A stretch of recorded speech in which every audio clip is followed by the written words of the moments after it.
Crazy thing is, for the last 2 years, Republicans were the ones screaming for these Epstein files. And one of them still is and doesn't care what the rest of the party has to say about it. There is no amount of pressure they can put on me to force me to step in line on that, so to speak. You know things in Washington are broken when Marjorie Taylor Greene is the lone voice of reason on the Republican side.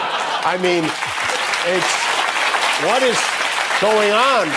First healthcare and now this. Did she get a visit from 3 ghosts? I've always been an unapologetic Trump supporter.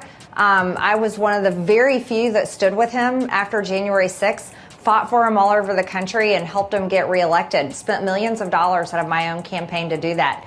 And I've also supported many great Republicans getting elected as well. But I'm not a, let's see, what's the right way to say it? I'm not a slave. No, that wasn't the right way to say it. That's the wrong way to say it. Man, next time maybe try doormat. I think it would work better. If this were a normal news cycle, the line would come and go like all the other monologue sparks. But it isn't a normal news cycle, and Greene isn't a normal television subject. She's a magnet for oxygen.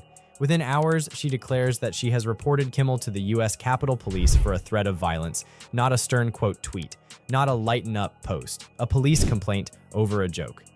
Neanderthals are an extinct group of humans that lived until about 40,000 years ago. This is what they look like. This was taken at the exact moment they found out they had herpes. And but the Neanderthal on the right, the female, looks familiar to me, right? I mean, yes, that's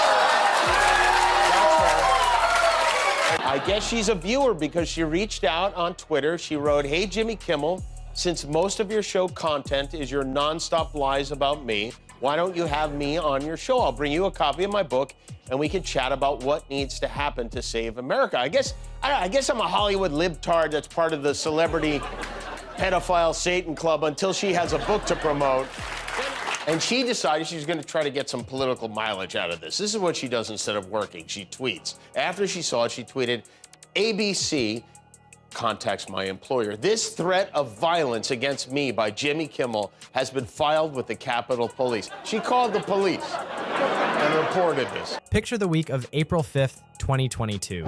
Kimmel's desk is stacked with the usual cue cards. The news of the day is ugly and loud. Greene has just branded 3 Republican senators pro-pedophile for voting to confirm Ketanji Brown Jackson to the Supreme Court. Kimmel's reply the next night is the sort of thing writers' rooms dream about because the Target wrote half the bit for them. Not only did she call the police, she called the same police she voted against giving a Congressional Gold Medal to for defending our Capitol against the insurrection she helped incite on January 6th. That's who she called, the people she wanted to defund. It's amazing how quickly you can go from these liberals who can't see anything anymore to, "What'd you say? I'm calling the cops." He walks out to applause, lets the room simmer down, and meets the camera with a look of exhausted amusement. "Officer," he says, "I'd like to report a joke." The line lands like a cymbal crash. He rides the wave, mock dials Batman, riffs about snowflakes, cycles through nicknames, and hangs the whole segment on the glaring irony that a politician who glorifies outrage is trying to criminalize a punchline when the punchline hits back. So just to be clear, peacefully protesting a wannabe dictator means you hate America. Attacking the Capitol to overturn an election, patriotic walking tour. There is nothing more American than a political protest. The American Revolution was a No Kings rally. And if you are planning to go to the rally and you're going to be making your own sign, everybody there has a sign. I just want to ask you, remember, our president is very sensitive about his weight, so please do not use the word Shamussolini to describe him, or engorge Washington, or King Hungry VIII. He will not appreciate it. It's rude, and he will throw you in jail. The audience rewards the confidence with the kind of laugh that turns into a share button. The feud now has its spine. She calls the cops on comedy. He calls her bluff on air. Weeks pass, the news load lurches, and the story evolves. Greene is on a witness stand in Georgia, fielding questions in a ballot challenge hearing about January 6th. The clips roll, and she keeps saying the same 3 words, "I don't recall," until the phrase starts to sound like a ringtone. After processing the fact that someone called the police on me, believe it or not, this has never happened to me in my life. I tweeted back, I wrote, "Officer, I'd like to report a joke."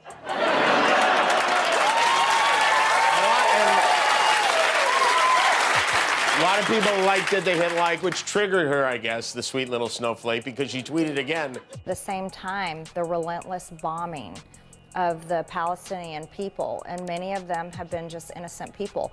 They're not Hamas. They're literally women and children, and you can't unsee the amount of pictures and videos of children that have been blown to pieces and are they're finding them dead in the rubble. Those aren't actors. That isn't fake war propaganda. It's very real, and I think that is equally horrific. I just really want to see an end to it, and I think most Americans do. Kimmel returns to her with a tighter blade. He packages the evasions into a faux cologne ad and christens it Treasonal, a parody spot selling selective memory to the cameras. He nods back to the police report episode with a half smile. If the Capitol Police could survive her complaint about a joke, he'll be fine around them too.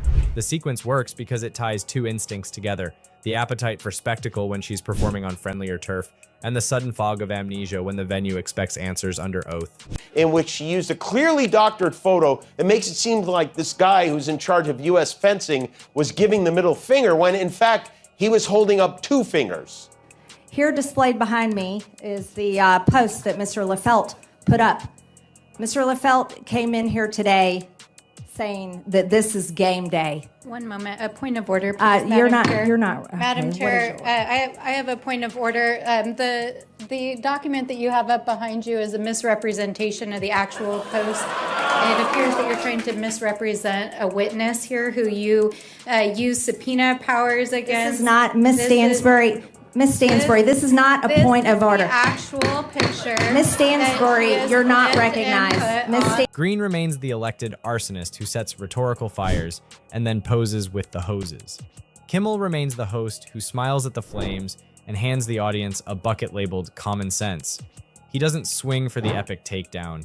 He trims the hedges night after night until the overgrowth can't hide the path anymore. That's what separates a roast from a record. Yeah. Yeah. Can you tell us what led up to that? Is there anything that we didn't see that precipitated that? No, it's just that Marjorie is a little slow. Yeah. Bleach blonde. Bad built. Bad built. Butch body. Butch body. That's right. Was that?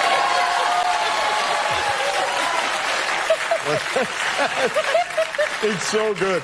Was that floating around in your head before this? No. No. Holy cow, that just came out? A roast wants a 5-alarm laugh. A record wants an audience that can quote the beats in order without the chyron. The moment you do that, the writer's room goes quiet. The host looks into the lens and the line practically writes itself.